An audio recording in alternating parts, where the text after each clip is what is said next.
ہوئی تو سوائے عبادت اور ریاضت کے کوئی کام نہ رہا۔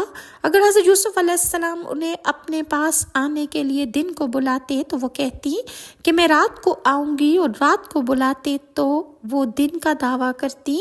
آخر حضرت یوسف علیہ السلام نے جب پوچھا کہ آپ تو میری محبت میں دیوانی تھی، تو زلیخا عرض کرنے لگی یہ اس وقت کی بات ہے کہ جب میں محبت کی حقیقت سے واقف نہ تھی۔ اب چونکہ مجھے محبت کی حقیقت معلوم ہو چکی ہے، اس لیے اب میری محبت میں آپ کی بھی شرکت گوارا نہیں۔ اس پر جب حضرت یوسف علیہ السلام نے فرمایا کہ مجھے اللہ پاک نے اس بات کا حکم فرمایا ہے اور یہ بھی بتایا ہے کہ آپ کے بطن سے اللہ پاک مجھے 2 بیٹے عطا کرے گا جو دونوں نبی ہوں گے، تو حضرت زلیخا نے اللہ پاک کی رضا کی خاطر سر جھکا دیا۔